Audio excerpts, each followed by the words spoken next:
BJ, I personally think that this practice that the NFL is participating in, it's un-American. Un-American? It's un-American. Un-American? It goes against what this country fought wars for. This proliferation of communism and revenue sharing. It's un-American. I can't wait to hear this take. Go ahead, keep going. Where you at? It's just the idea that, if God forbid you're a high school kid with questionable hands and can run like a horse. You know what I mean? Because generally what they would do is put you at running back. Really? Right? Okay. Yeah, put you at running back. Okay. And at a certain point, or the fast kid, like the fastest kid on the team. That's right? what I said. Run like a horse. You know what I'm saying? Right. Generally, horses are pretty fast. Overwhelmingly, I'd say. I was paying attention to the bad hands part because some running backs do have bad hands. You put them running back, but go ahead. Well, that's if they have better hands, they play receiver. Yeah. But they're playing running back. And it's like a run backward, they play cornerback or safety. But they're running forward. In this scenario, they're running forward. Right? But that kid gets to the league and good luck. Because if you're not drafted in the appropriate position, your idea of getting a long-term payday, well, I should say, it doesn't matter quite where you're drafted, but no matter what, the idea you're getting a long payday is difficult. And it's not only as difficult, like you just said, it's not only just un-American. I just think that it's to the point where it just makes for bad football. You know what I mean? Like football 101, run the football, stop the run, man. And teams are devaluing the running back position. And I got a bunch of guys that I listed down, not a bunch, but a few. But the running back is almost turning into the center position in the NBA. And the names that just come up are guys that are looking for money, looking for a contract, or looking for an extension are Cook, Jacobs, Barkley, and Austin Eckler. Those are the guys that I kind of looked at and said, okay, this kind of fits these four guys right here. Somebody tweeted me earlier and said, what about Zeke? I think Zeke's done. I think he's been done for 2 to 3 years. I don't think he might not sign with a team until training camp or running back gets hurt going into training camp. But when I look at these guys that are out there trying to get extensions or free agents, like it's really surprising to me that Cook's not signed by somebody already. And I think it's because teams are just trying to wait him out and bring the price down because they don't value running backs anymore, because I guess you can find a Pachenko. What round was he? 4th, 5th round or something like that? Isaiah Pachenko was like 4 picks away from being Mr. Irrelevant. Yeah, 7th round. Okay, so 7th round pick. But you input him.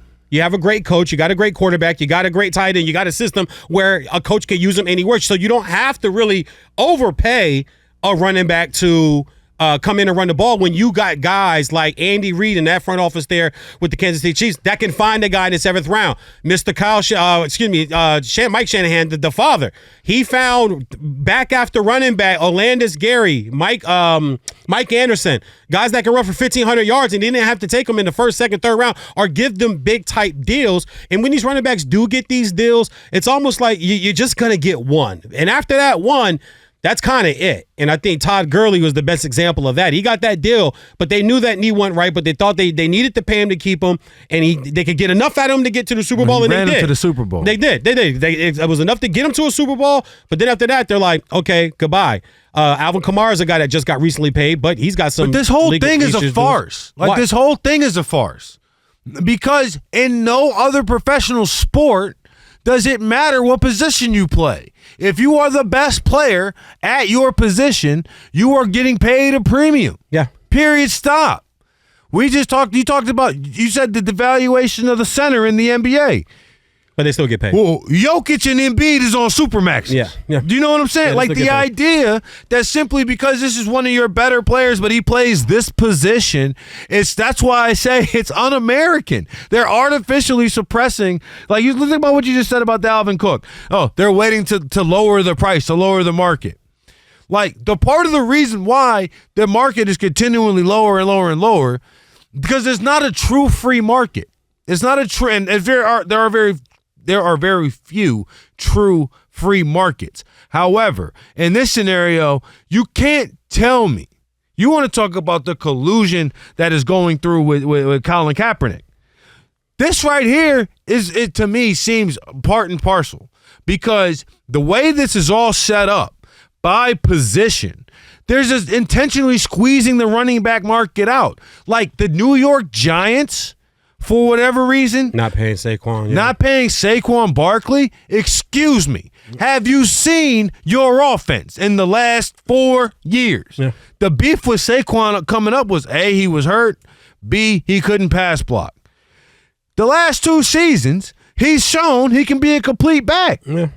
You should be able to negotiate some sort of deal in which Saquon Barkley, who is by far one of the best players on the New York Giants, should be able to receive. He might be their best player. I'm just saying, you want to do a defensive end or something, Dexter Lawrence, whatever. I don't, but I'm not, cause I'm really trying not to make it arguable because there's no doubt he's the best 5 players. Yeah. There's no doubt about that, right? It's inarguable. He's one, and if that is the case, he should be able to earn. Dalvin Cook was one of the. Who was better, Kirk Cousins or Dalvin Cook? Dalvin Cook. Right? Who's better, Kirk Cousins or Justin Jefferson? Those are 2 moves that because Minnesota has Kirk Cousins as the quarterback are moves that they have to consider. Well, we gotta re-sign Justin Jefferson. So now what are we gonna do about Dalvin Cook? Because Kirk Cousins is some great shakes. It's no, this is intentionally, and I get it. Your injury risk is much greater at running back, but the day people stop getting hurt playing football is the day everybody's wearing flags. Yeah. I'm with you on that. So I guess I'll propose a question to you. Okay, so then what do we do then? I mean, is there any way to stop this? I don't think there's any way to stop it, but I do believe that there's been this poison that's seeped into the league that you don't have to pay, don't pay a running back. And without a running back, and Christian McCaffrey was on the Rich Eisen show, and he said it so perfectly that without your running back, yeah, you got these receivers that are all getting money and quarterbacks are all getting money, but let's get real. You run the ball to set up the pass. You don't pass to set up the run. And if you do, it's gimmicky, and it's not going to last long. You have to run the football. So these receivers that are getting open, you know why Justin Jefferson can go for 1,800 yards?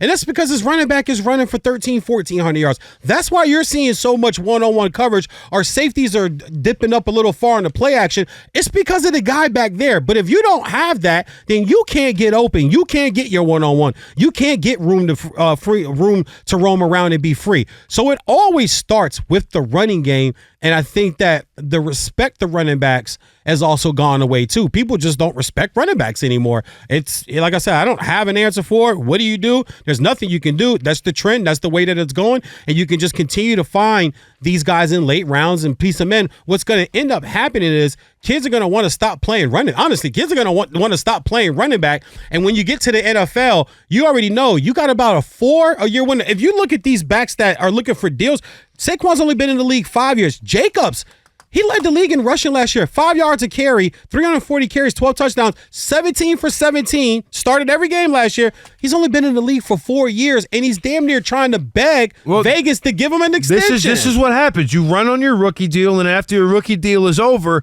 there's just no mark. And it's impossible to believe. Okay, for every Isaiah Pacheco, that works in part because the best quarterback in the game currently is his quarterback, right? Now you go and look at Daniel Jones. Nobody in their right mind, and maybe even nobody in their left, is saying Daniel Jones is the best quarterback in the league. Maybe if you close your eyes and plug your nose, you can convince yourself you can win with him. I'm not even sold to that point. You know what I'm saying? But maybe, just maybe, you can get to there.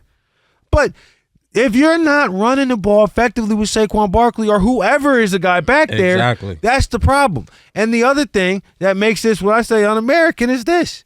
It's essential. First of all, the idea of a salary cap goes against everything that capitalism stands for. Just for that record, just put that out there. Now what essentially is happening with running backs, it's a salary cap inside of a salary cap. Yeah. Because now you can't make...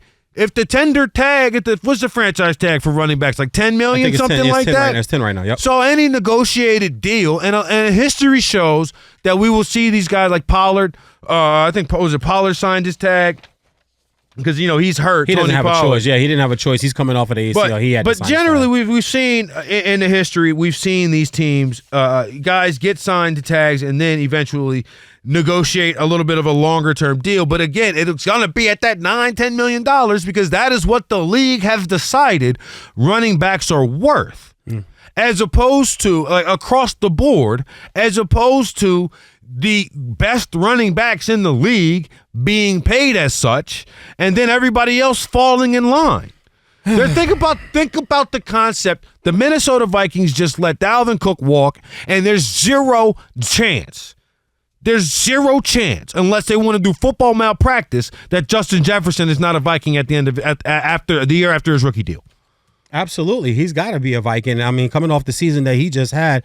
But if you even want to look at just the highest paid running backs in the league right now, going into the 2023 season, the highest paid running backs, these guys are guys honestly all off of like newer fresh deals. But once these deals are over, they're not going to get another big deal. Once again, what do you do though? Kamara's making $15 million a year. No team after this deal's over, there's not a team that's going to pay him $15 million a year. Cook was at 12.6, but he's looking for anywhere between 10 to 15 on a free agent deal right now. So it's like you said, I like the cap within a cap. That's actually very, very, very creative. So that's just what's happened to the position. What it is this creative financing that the owners are doing and nobody's saying anything about it. Well, you know what I'm saying? Let me ask you this. Don't they kind of have the right to pay what they want to pay? Like, you know what the franchise tag is? Okay, cool. So we got to do that. But if you're not franchised, we don't have to give you the deal that you want. We can find somebody else, or we can see what happens with the draft, or see what happens with training camp. So for me, and this is the issue, there's never going to be, unless the entire, like all the NFL players say, hey, we're not standing for this, there's never going to be a scenario in which there's not somebody else up. Like if you're the Pittsburgh Steelers, for example, Le'Veon Bell, he walked, you've still been running the ball. Yeah. But, like, everybody crushed Le'Veon for not signing the tag. Yep. It's like, well, you know, and I do have a quick aside on that. Maybe if he hadn't gone to the Jets with Adam Gase, who I was about to say he went to the bum-ass Jets, and that was the end. At every step of the way. Like, maybe I just wish NFL could potentially go back and somehow put Le'Veon Bell on a better team after that happened, after the Jets happened, just to see if maybe like seeing some proof of it working would have a different idea. But if I am like the Players Association, the same way that they need to do something for John Moran after coming down with the 25-game suspension, they should at least show face of doing something. On the Players Association, bro, we got to have a real long conversation. I agree with that part. Because here's the thing. If I'm hitting 450 as a left fielder, as a first baseman, or as a shortstop, guess what? Yeah. I'm getting paid. Yeah. If I'm hitting triple doubles if I'm 6'1" or if I'm 7'1", guess what? I'm getting paid. Running backs are getting paid, though. Christian McCaffrey is the league top back. Kamara's at 15. Zeke was, but, I mean, not anymore. Zeke's not there. But Davin was at the 12.6. But you do have some guys in Derrick Henry, Nick Chubb. They're both over 12. Joe Mixon, 12. Aaron Jones, 12. Saquon will be the franchise at 10, and then, of course, Josh Jacobs.